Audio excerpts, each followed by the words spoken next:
Olá, irmãos, salve Maria, salve o glorioso São José, mais um dia de devoção, mais um dia de conhecimento, de oração, junto ao coração castíssimo do glorioso São José, para nossa consagração, no dia 19 de março, dia de sua solenidade. Hoje contemplaremos o capítulo 16, com o título José Justíssimo, rogai por nós. Nós estamos acompanhando pelo livro Consagração a São José, as Glórias de Nosso Pai Espiritual, por Donald H. Kelley. Você que ainda não é inscrito no canal, inscreva-se, curta e compartilhe. Em nome do Pai, do Filho e do Espírito Santo. Amém. José Justíssimo, rogai por nós. Ele, São José, conquistou para si o título de justo e assim serve de modelo vivo da justiça cristã que deve reinar na vida social. Papa Pio IX. O que significa chamar São José de justo? São José Maria Escrivá nos dá uma grande resposta. São José era uma espécie de homem comum em quem Deus confiava para fazer grandes coisas.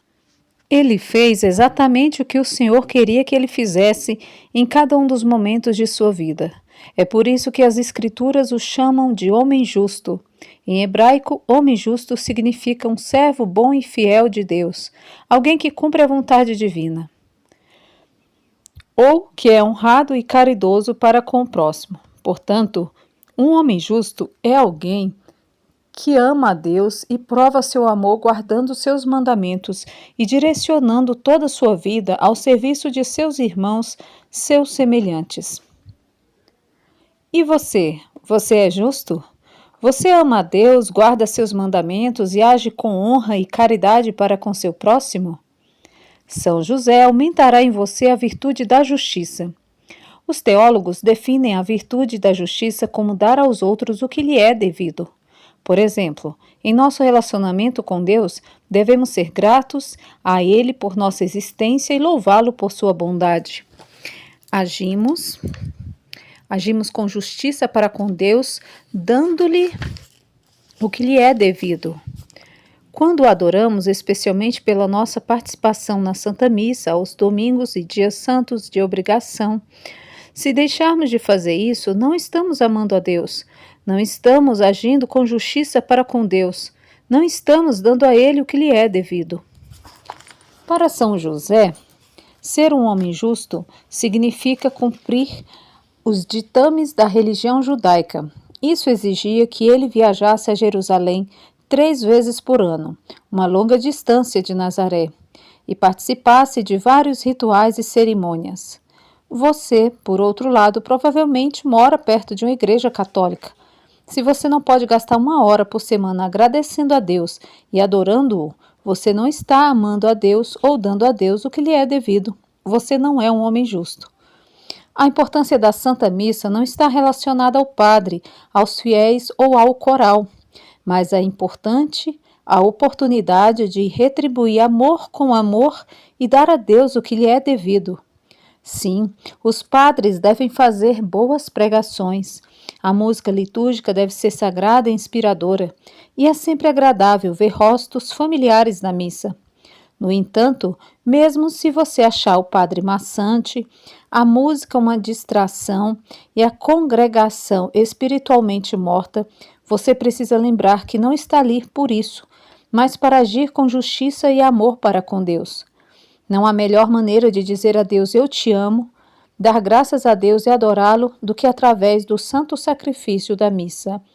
Eucaristia significa ação de graças. Deus não é o único para com quem devemos agir com justiça por amor. Você também precisa dar aos outros o que lhe é devido. Você faz isso?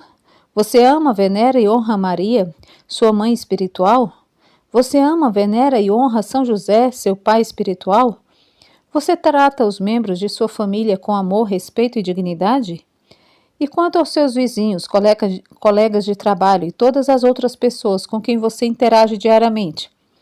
Se você é um empregador, oferece um salário justo?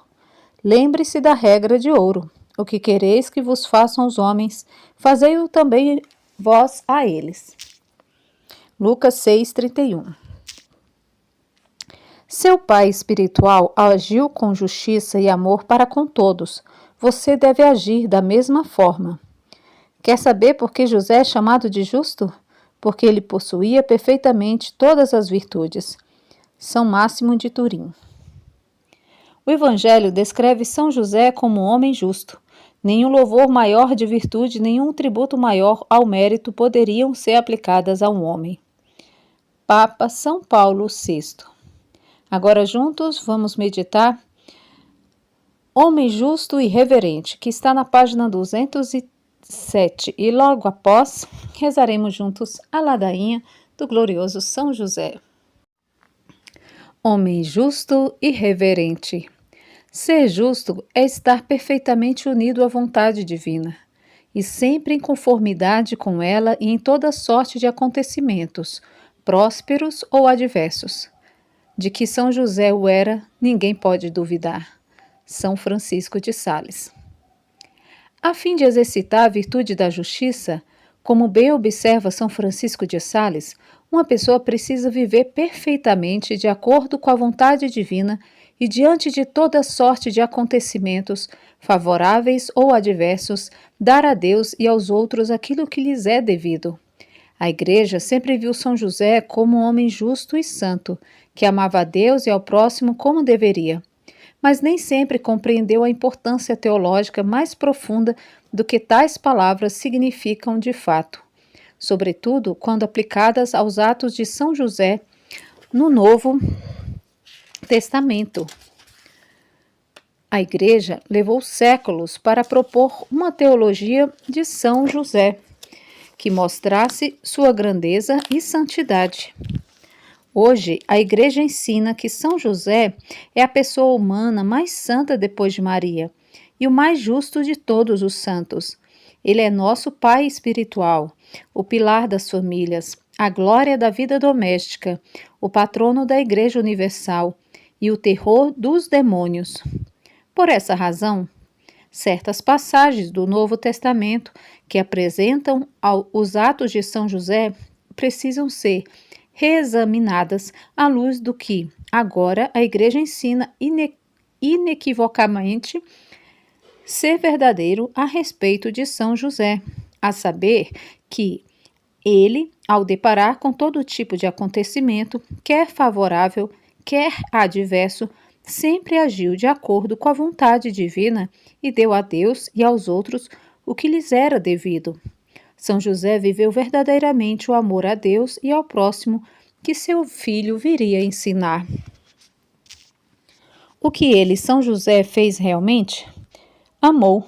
Foi apenas isso que ele fez, e isso foi suficiente para a sua glória. Ele amou a Deus com amor sem limites e sem diminuições. Ele foi sua importância, sua vida aqui embaixo. Por isso, é amado de forma imensurável. Vede sua glória pela eternidade. Recorrei a ele sem hesitação. Ele é todo-poderoso no céu. Quanto à sua bondade, não podeis duvidar dela quando considerais que ele passou a vida na intimidade dos corações de Jesus e Maria, os corações mais amorosos e bondosos que já existiram. Beato João José Lataste.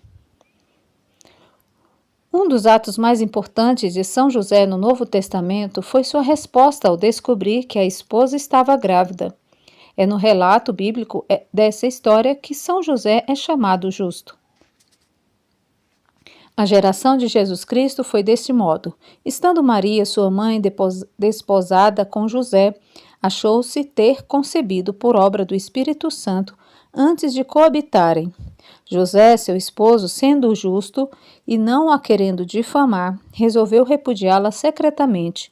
Andando ele com isto no pensamento, eis que um anjo do Senhor lhe apareceu em sonhos e lhe disse: José, filho de Davi, não temas receber em sua casa Maria, tua esposa, porque o que nela foi concebido é obra do Espírito Santo. Dará à luz um filho, ao qual porás o nome de Jesus, porque ele salvará o seu povo dos seus pecados. Tudo isso aconteceu para que se cumprisse o que foi dito pelo Senhor por meio dos profetas, que diz: Eis que a virgem conceberá e dará à luz um filho, e lhe porá o nome de Emanuel, que significa Deus conosco. Isaías 7,14. Ao despertar José do sono, fez como lhe tinha mandado o anjo do Senhor e recebeu em sua casa sua esposa. Mateus, capítulo 1, versículo 18 ao 24. A tradução transcrita é da Revised Standard Version Catholic Edition. Apresenta a tradução porque ela não declara que José desejava divorciar-se de sua mulher. Você sabia que a Igreja Católica sempre contemplou várias interpretações de Mateus 1, 18 a 24? Em especial, a Igreja dá espaço a uma interpretação que não afirma que São José desejava divorciar-se da esposa. Desde os primeiros séculos da história da Igreja, foram propostas 3 teorias acerca de que São José pretendia fazer quando descobriu que a esposa estava grávida. As 3 foram adotadas por vários santos e estudiosos, e todas elas têm origem na Igreja primitiva. As 3 teorias são: primeiro, a teoria da desconfiança. São José desconfia que Maria cometeu adultério e, em consequência, decide pedir o divórcio.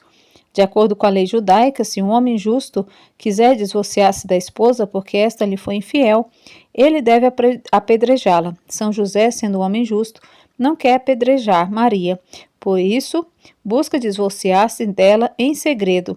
Essa teoria era defendida na literatura apócrifa e foi adotada por diversos padres da Igreja. Teoria número 2. A teoria da perplexidade.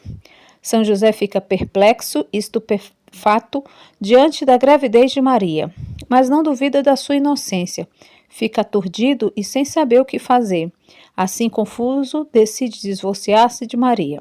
Alguns padres da Igreja esposam essa teoria e a defendem veemente. Ela se tornou a teoria mais comum, sendo conhecida como dúvida de São José. Teoria 3. A teoria da reverência. São José descobre que Maria está grávida, mas não duvida de sua pureza e inocência. Ao contrário, ele duvida de seu próprio merecimento e capacidade de cuidar de Maria e da criança. Sendo um homem justo, ele sabe que Maria pertence a Deus e considera-se indigno de viver com ela. Então decide separar-se dela em segredo, por justiça para com Deus e reverência por Maria. Ele está disposto a sair de cena para não revelar o segredo de Maria. Alguns padres da Igreja, bem como muitos santos, teólogos e místicos medievais, defendem essa teoria. Por que a Igreja admite 3 teorias a respeito desse importante tópico? Bem, tudo depende da tradução da palavra grega apolo. Todos os estudiosos bíblicos concordam que a palavra apolo é muito difícil de traduzir. Em grego, ela pode ter várias acepções e o significado escolhido para uma passagem específica é geralmente determinado pelo contexto em que ela aparece. Por exemplo, de acordo com o contexto, apolo pode significar separar, ocultar, esconder, afastar-se ou divorciar-se. Curiosamente, a maioria das pessoas que traduziu o Novo Testamento do grego para outras línguas optou por traduzir Apolo como divorciar-se. No entanto, agora que a Igreja tem uma compreensão muito mais ampla da santidade de São José, sobretudo no tocante a seus privilégios, virtudes e prodígios, seria essa tradução correta? À luz do que consideramos verdadeiro sobre São José, podemos de fato dizer que São José pretendia divorciar-se de sua amada esposa? A Igreja avançou bastante em seu entendimento de São José e, na opinião de muitos, a ideia de que ele quisesse divorciar-se de Maria precisa ser revisitada. Agora, é preciso fazer justiça e dizer que aqueles que, ao longo da história, traduziram Apolo como divorciar-se não fizeram com más intenções ou por malícia. Lembre-se, divorciar-se é uma tradução normalmente válida da palavra. de acordo com o contexto de uma passagem específica. Todavia, a única razão para o uso do verbo divorciar-se em Mateus 1, 18, 24 era que a igreja ainda não tinha uma teologia amadurecida sobre São José. Infelizmente, a tradução de Apolo como divorciar-se teve por consequência uma minimização da importância de São José na vida da igreja ao longo dos séculos. Na realidade, Mateus 1, 18 ao 24 costuma ser descrito como a dúvida de José, em vez de a anunciação de São José, que seria uma descrição mais nobre. Desse modo, é fácil compreender porque São José não é amado como merece e foi tão pouco honrado, reverenciado e imitado no decorrer da história. Qual é a importância disso? Você pergunta. Bem, há uma grande diferença entre São José querer divorciar-se de sua esposa e desejar afastar-se dela por um senso de justiça e reverência. Esta última explicação de que ele pretendia fazer foi o que levou muitos estudiosos eruditos a optar por uma tradução de Apolo que não significasse divorciar-se. Hoje, à luz do que a Igreja percebe claramente ser verdadeiro com relação a São José, sustentar o posicionamento de que ele desejava divorciar-se da esposa é algo difícil de coadunar com suas virtudes. Afinal, a ideia de que São José pretendia divorciar-se da esposa coloca o próprio fundamento da nova aliança de Jesus Cristo sobre uma premissa questionável. Divorciar-se de Maria teria sido uma atitude extremamente injusta da parte de São José. Maria era inocente e não havia feito nada errado. Como pode o homem que a Igreja invoca como pilar das famílias e a glória da vida doméstica ser o mesmo homem que desejava divorciar-se da pura, inocente e imaculada Mãe de Deus? Não faz sentido. Quer dizer que, por 2000 anos, a Igreja esteve errada sobre um aspecto tão importante da revelação divina? Não, não é isso em absoluto. É preciso recordar que desde a época em que o Novo Testamento foi escrito, a Igreja contempla várias traduções de Apolo no Evangelho de Mateus. Contudo, à luz do desenvolvimento de uma teologia de São José pela Igreja, é preciso reexaminar a questão e apresentar uma interpretação mais correta de Mateus 1, 18, 24. Uma interpretação que estava ali desde o início. E o que é que a Igreja agora entende ser verdadeiro a respeito de São José, que está fazendo com que os estudiosos e teólogos evitem traduzir Apolo como divorciar-se? Porque muitos estudiosos estão preferindo descrever o que São José pretendia fazer como afastar-se de Maria? Bem, o reconhecimento pela Igreja da extraordinária obediência, justiça, reverência e humildade de São José forneceu o verdadeiro contexto para a correta tradução da palavra Apolo no Evangelho de Mateus. Basicamente, a compreensão da extraordinária santidade de São José oferece a correta interpretação do que ele pretendia fazer. A fé sobrenatural de São José dizia-lhe que Maria concebera do Espírito Santo, e ele temia o mistério que estava acontecendo dentro dela. Ele não queria divorciar-se de Maria, mas acreditava que seria justo para com Deus, autor do mistério que ocorria no ventre da esposa, afastar-se dela e da criança até que viesse outra revelação. O fato de que a Igreja admite essa interpretação e de muitos padres da Igreja, teólogos, santos e místicos medievais já interpretaram a passagem dessa forma é o que está levando muitos estudiosos a adotar a teoria da reverência. Por exemplo, O padre René Laurentin, universalmente aclamado como o maior mariólogo do século XX, fez exaustivos estudos em Mateus capítulo 1, versículos 18 ao 24, e concluiu ser teologicamente problemático sustentar o posicionamento de que São José quisesse divorciar-se de sua amada esposa.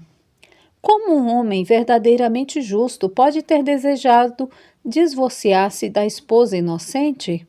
Divorciar-se de Maria não teria sido um ato justo, mas um ato de extrema injustiça. O padre John McHugh, um dos mais versados estudiosos bíblicos do século XX, chegou à mesma conclusão, bem como o padre John Saward, convertido do anglicanismo e estudioso de altíssimo calibre. Outro estudioso dessa envergadura é o padre Ignace de La Poterie, amplamente respeitado como exímio teólogo e estudioso bíblico. O padre de La Poterie realizou estudos detalhados de Mateus capítulo 1, versículo 18 ao 24, e convenceu-se tanto da veracidade da teoria da reverência que propôs sua própria tradução da passagem.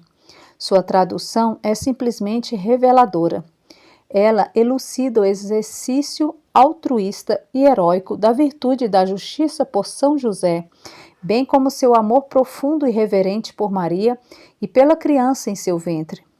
Eis a tradução do padre de La Poterie.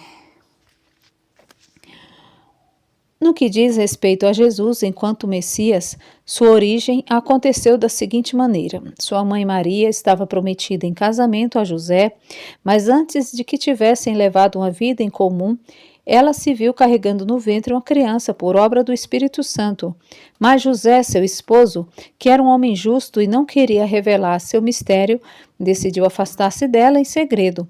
Porém, enquanto fazia esses planos, viu um anjo do Senhor aparecer-lhe em sonho e dizer-lhe: José, filho de Davi, não temas receber Maria, tua esposa, em tua casa, pois definitivamente o que foi concebido nela vem do Espírito Santo.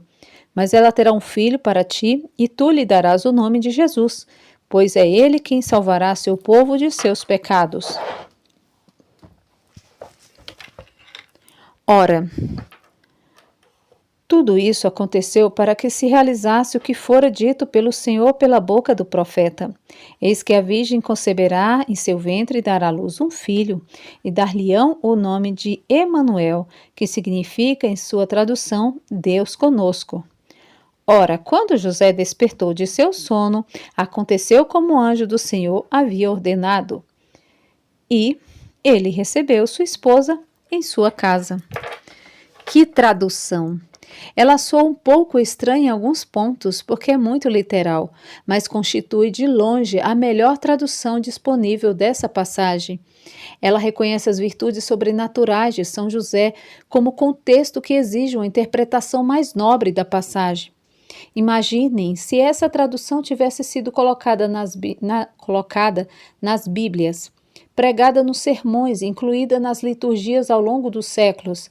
Sem dúvida, os fiéis teriam uma compreensão muito mais teologicamente correta e espiritualmente edificante da pessoa bendita de São José. Repito, aqueles que durante séculos traduziram Apolo como divorciar-se não fizeram com más intenções. Eles apenas careciam de um verdadeiro entendimento da grandeza sobrenatural de São José, porque ainda não se havia desenvolvido uma teologia de São José. Não podemos mudar a história, mas agora que a Igreja começou a entender a grandeza de São José, podemos dar um direcionamento para o futuro.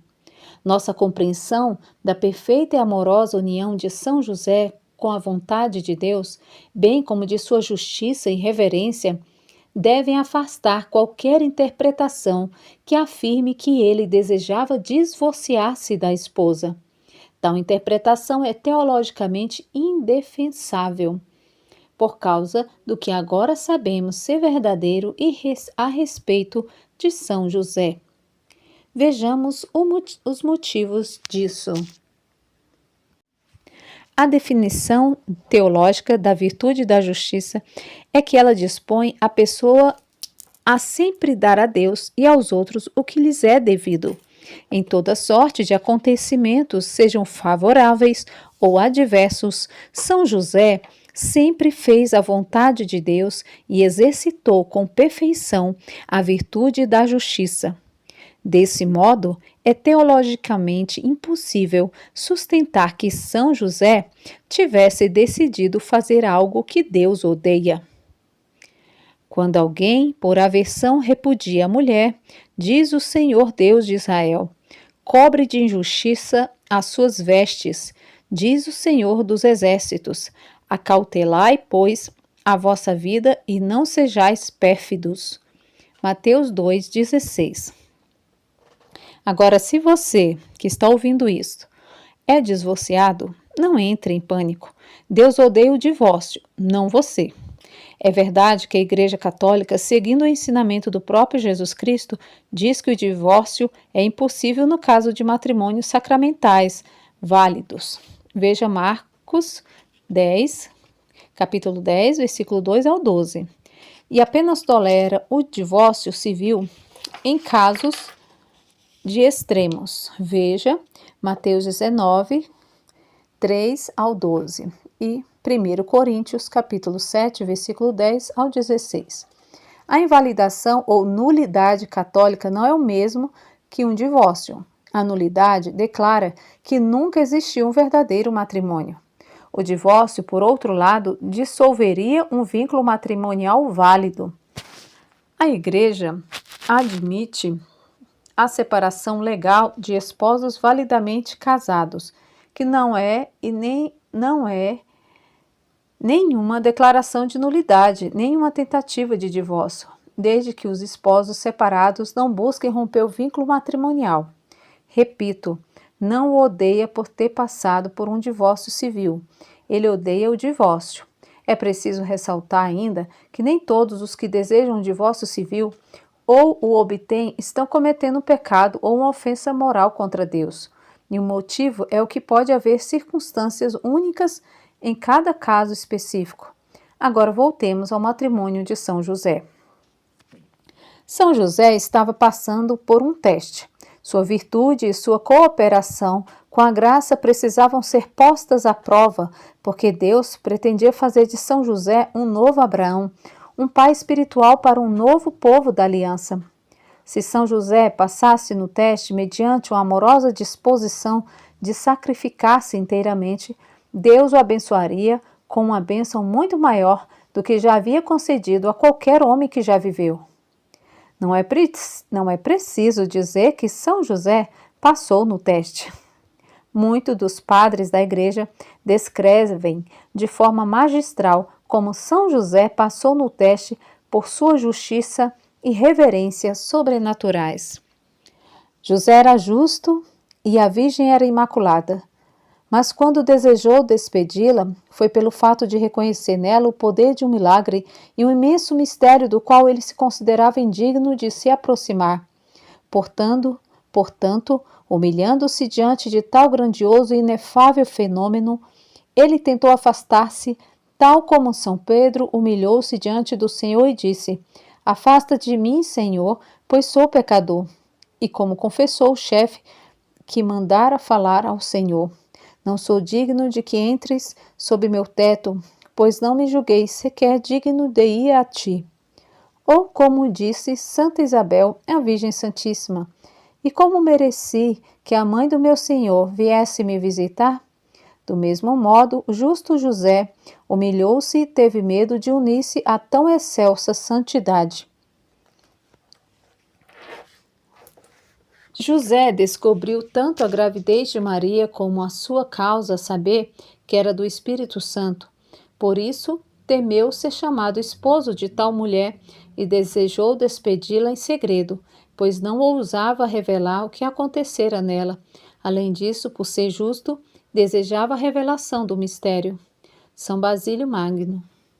Mas ele pensou em despedi-la principalmente para não cometer o pecado de permitir-se ser chamado pai do Salvador. Ele temia viver com ela, pois não queria desonrar o nome do filho da Virgem. Foi por isso que o anjo lhe disse: Não temas receber Maria em tua casa. Santo Efrem da Síria. Ó inestimável tributo a Maria! José acreditou em sua castidade mais que em seu ventre, na graça mais do que na natureza. Ele viu claramente a concepção e foi incapaz de desconfiar da fornicação. Ele acreditava que era mais possível uma mulher conceber sem um homem do que Maria ser capaz de pecar. São João Crisóstomo. São Romano, o melodista, poeta do século VI, escreveu um belo poema que retrata o temor e a reverência de São José diante da misteriosa gravidez de Maria. Então José, que nunca conheceu a Virgem, estacou, estonteado pela glória dela, e, contemplando o esplendor de sua forma, disse: Ó resplandecente, vejo que uma chama e carvões em brasa te circundam. Isso me assusta, Maria. Protege-me, não me consumas. Teu ventre imaculado tornou-se de repente em uma fornalha ardente. Não deixes que ele me derreta, eu te imploro, poupa-me. Desejas que, como Moisés no passado, eu tire os calçados, para que me aproxime e te escute, e tu me ensines a dizer: Salve, noiva irrefreada. O amor, a fé, a humildade, a justiça e a reverência de São José são tão grandes que, em momento algum, ele suspeitou que Maria lhe fosse infiel. Maria era pura e inocente, e ele sabia disso. Tampouco considerou a possibilidade de outro homem ter tomado sua esposa à força. Ele tinha absoluta certeza de que Maria pertencia a Deus e Deus cuidara dela. São José confiava em Deus e confiava em Maria. Divorciar-se de Maria teria sido abandoná-la e deitar fora o matrimônio que Deus lhe dera.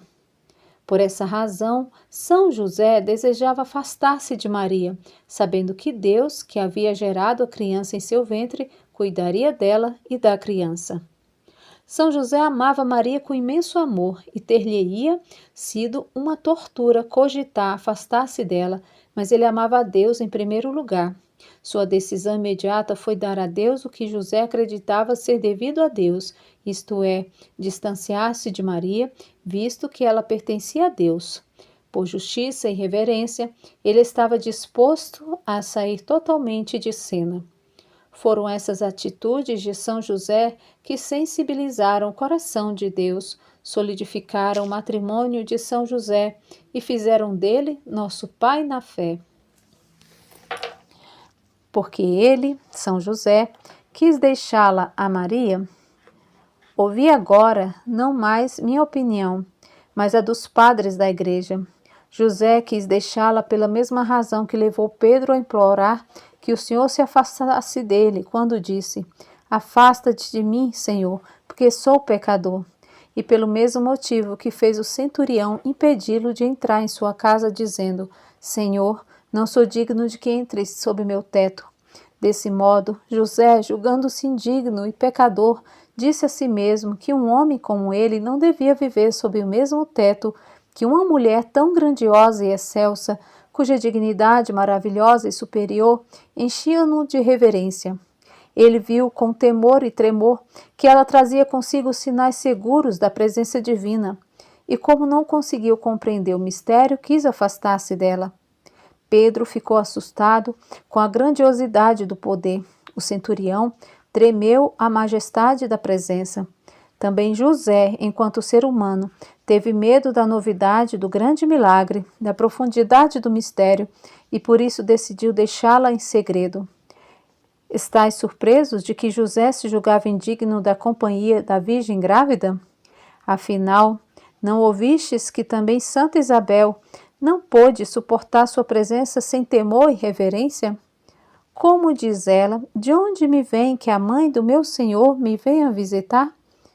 É por isso que José decidiu deixá-la. São Bernardo de Claraval. De acordo com São Jerônimo e Orígenes, José não teve nenhuma suspeita de adultério porque conhecia a modéstia e a castidade de Maria. Ademais, ele havia lido nas Escrituras que a Virgem conceberia e que um rebento brotará do tronco de Jessé e de suas raízes florescerão um botão. Ele também sabia que Maria era descendente da linhagem de Davi. Assim, foi-lhe mais fácil acreditar que a profecia de Isaías se realizara nela do que pensar que ela pudesse ter se rebaixado à devassidão. É por isso que, considerando-se indigno de viver com a pessoa de tão grande santidade, ele quis despedi-la secretamente, como quando Pedro diz a Jesus: "Afasta-te de mim, Senhor, porque sou pecador." Santo Tomás de Aquino. José queria dar liberdade à Virgem, não porque suspeitasse de adultério da parte dela, mas porque, por respeito à sua santidade, temia viver com ela. Santo Tomás de Aquino. Nas revelações místicas de Santa Brígida da Suécia, a própria Santíssima Virgem falou da justiça e reverência em que agira São José ao descobrir sua gravidez. Nossa Senhora disse o seguinte a Santa Brígida: "Desde o instante em que eu, Maria, dei meu consentimento ao mensageiro de Deus, José, vendo que, tendo concebido pelo poder do Espírito Santo, eu estava grávida e crescia, admirou-se grandemente. Como ele não suspeitaria nenhum mal, mas recordava as palavras do profeta, que predisse que o Filho de Deus nasceria de uma virgem, ele se julgou indigno de servir essa mãe, até que o anjo, em um sonho, disse-lhe que não temesse, mas que me cuidasse com caridade." Curiosamente, o que Maria disse a Santa Brígida da Suécia é exatamente o que teria dito a São Mateus quando este escrevia seu Evangelho. Reflitam, de que outra maneira São Mateus descobriria o que é narrado em Mateus 1, 18, 24, senão por Maria. São Mateus não conheceu São José, nem estava presente quanto tudo aconteceu. A fonte da informação tinha de ser Maria, e Maria não disse a São Mateus que seu marido queria divorciar-se dela. Ela teria dito exatamente o mesmo que disse a Santa Brígida, ou seja, que São José não desconfiou de nenhuma imoralidade e sabia que Maria havia concebido do Espírito Santo. Ele teve medo daquela santidade. Maria não disse a São Mateus que o marido queria divorciar-se dela. Ao contrário, disse-lhe que o marido se considerava indigno daquele importante papel e desejou afastar-se dela por justiça e reverência. São José compreendia plenamente o que estava acontecendo no ventre de Maria? Não compreendia. Ele não teria todas as informações necessárias para fazer um discurso teológico sobre como Deus estava assumindo a natureza humana no ventre dela, e sendo fiel judeu do século I, por certo, não teria entendido termos como união hipostástica ou encarnação, pois estes surgiriam na Igreja apenas após séculos de reflexão, oração e discernimento. No entanto, ele tinha convicção de que o que estava acontecendo nela era de Deus. Não sabia como a criança havia surgido em seu ventre, mas vários santos e padres da Igreja asseguram que ele jamais duvidou de que Maria fosse pura ou de que Deus estivesse agindo nela. Ele não duvidou de Maria, antes duvidou de si mesmo e de sua capacidade de ser marido de tal mulher e pai de tal criança. A grandeza de São José é que ele estava disposto a tornar-se um andarilho sem lar por amor a Deus e a Maria. Ele não queria difamá-la com um divórcio, ainda que em segredo. Depois de Jesus Cristo, São José é o mais humilde de todos os homens e estava disposto a sair de cena e desaparecer. Se Deus quisesse que ele permanecesse em cena, seria necessária uma revelação divina para mostrá-lo. Com exceção de Jesus Cristo, obviamente, nunca houve um homem tão abnegado e heróico com amor, fé, justiça, reverência e humildade como São José. É evidente que Deus já sabia ter o homem certo em São José, mas São José precisava ouvi-lo do próprio céu. E foi exatamente isso que o anjo fez ao aparecer a São José e falar-lhe em seu sono. Deus revelou a São José que precisava contar com sua disposição de sempre fazer a vontade de Deus. O próprio Jesus precisaria contar com a humildade e o amor sacrificial de São José a fim de cumprir sua missão salvífica.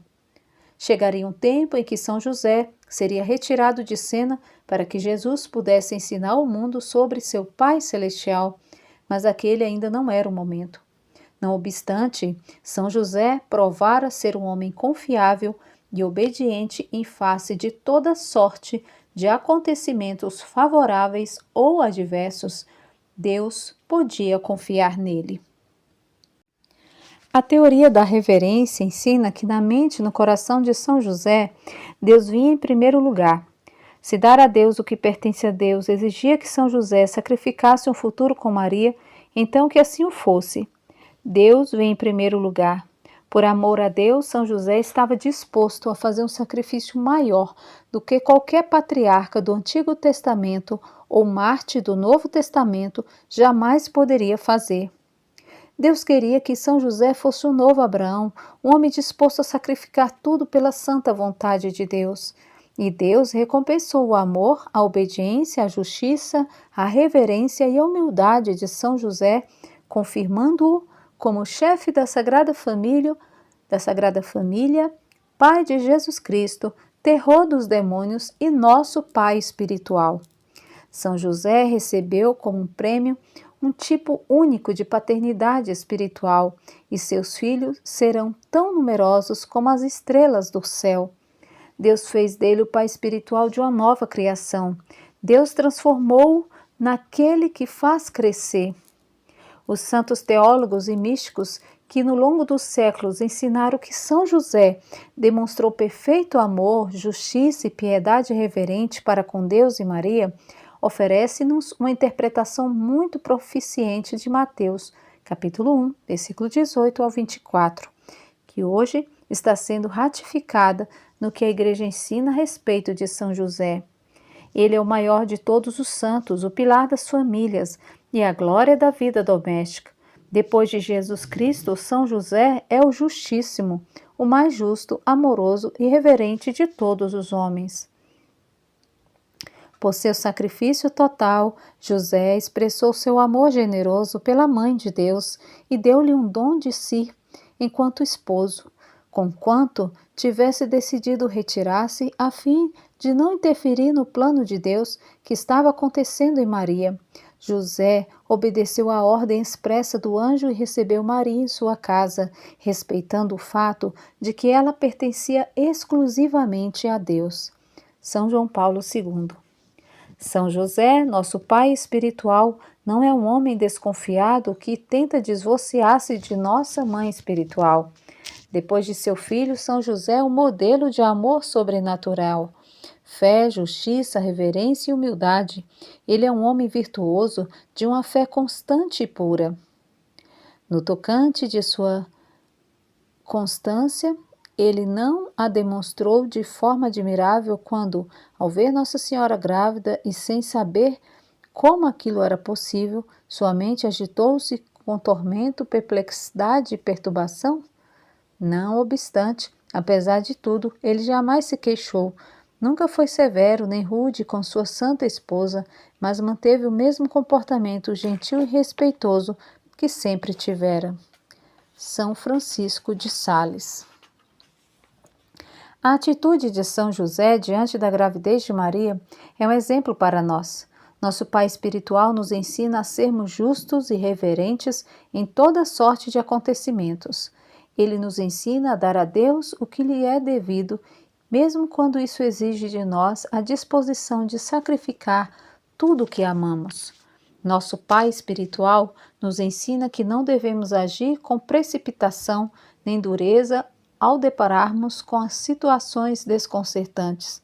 Devemos levar tudo à oração e esperar a orientação e a luz do Senhor. Se formos amorosos, fiéis, reverentes e justos, Deus revelará tudo e nos tornará muito fecundos. Quem foi mais santo que José? Quem foi mais pura que a Santíssima Virgem? E não obstante ele, São José, quis abandoná-la em segredo. Mas com que prudência e retidão ele desejava fazê-lo? Ele não queria separar-se dela publicamente para que não fosse difamada, mas secretamente para que ela pudesse preservar o bom nome. Deveis aprender desse homem santo e justo, embora os atos de outras pessoas vos possam prejudicar e sejam ditos imperfeitos, deveis julgá-los em segredo, não abertamente, e julgá-los de tal forma que nem vossa consciência, nem o bom nome de tais pessoas sejam prejudicados. Se assim agirdes, não vos faltará a luz para que julgueis com justiça. Como ao justo esposo da Santíssima Virgem, não faltou luz para compreender a verdade sobre como ela havia concebido. Santo Stanislau Parpskin. Agora, irmãos, após essa belíssima meditação, rezemos juntos a ladainha de São José. Ladainha de São José. Senhor, tende piedade de nós. Jesus Cristo, tende piedade de nós. Senhor, tende piedade de nós. Jesus Cristo, ouvi-nos. Jesus Cristo, atendei-nos. Deus Pai dos céus, tende piedade de nós. Deus Filho, Redentor do mundo, tende piedade de nós. Deus Espírito Santo, tende piedade de nós. Santíssima Trindade, que sois um só Deus, tende piedade de nós. Santa Maria, rogai por nós. São José, rogai por nós. Ilustre Filho de Davi, rogai por nós. Luz dos patriarcas, rogai por nós. Esposo da Mãe de Deus, rogai por nós. Casto guarda da Virgem, rogai por nós. Sustentador do Filho de Deus, rogai por nós. Zeloso defensor de Jesus Cristo, rogai por nós. Chefe da Sagrada Família, rogai por nós. José Justíssimo, rogai por nós. José Castíssimo, rogai por nós. José Prudentíssimo, rogai por nós. José Fortíssimo, rogai por nós. José Obedientíssimo, rogai por nós. José Fidelíssimo, rogai por nós. Espelho de paciência, rogai por nós. Amante da pobreza, rogai por nós. Modelo dos trabalhadores, rogai por nós. Honra da vida de família, rogai por nós. Guarda das virgens, rogai por nós. Sustentáculo das famílias, rogai por nós. Alívio dos miseráveis, rogai por nós. Esperança dos doentes, rogai por nós. Patrono dos moribundos, rogai por nós. Terror dos demônios, rogai por nós. Protetor da Santa Igreja, rogai por nós. Cordeiro de Deus, que tirais os pecados do mundo, perdoai-nos, Senhor. Cordeiro de Deus, que tirais os pecados do mundo, ouvi-nos, Senhor. Cordeiro de Deus, que tirais os pecados do mundo, tende piedade de nós. Ele constituiu o Senhor de sua casa e fê-lo príncipe de todos os seus bens. Oremos, ó Deus, que por inefável providência vos dignastes escolher a São José por esposo de vossa Mãe Santíssima, concedei-nos, nós vo-lo pedimos, que mereçamos ter por intercessor no céu aquele que veneramos na terra como protetor. Vós que viveis e reinais por todos os séculos dos séculos. Amém.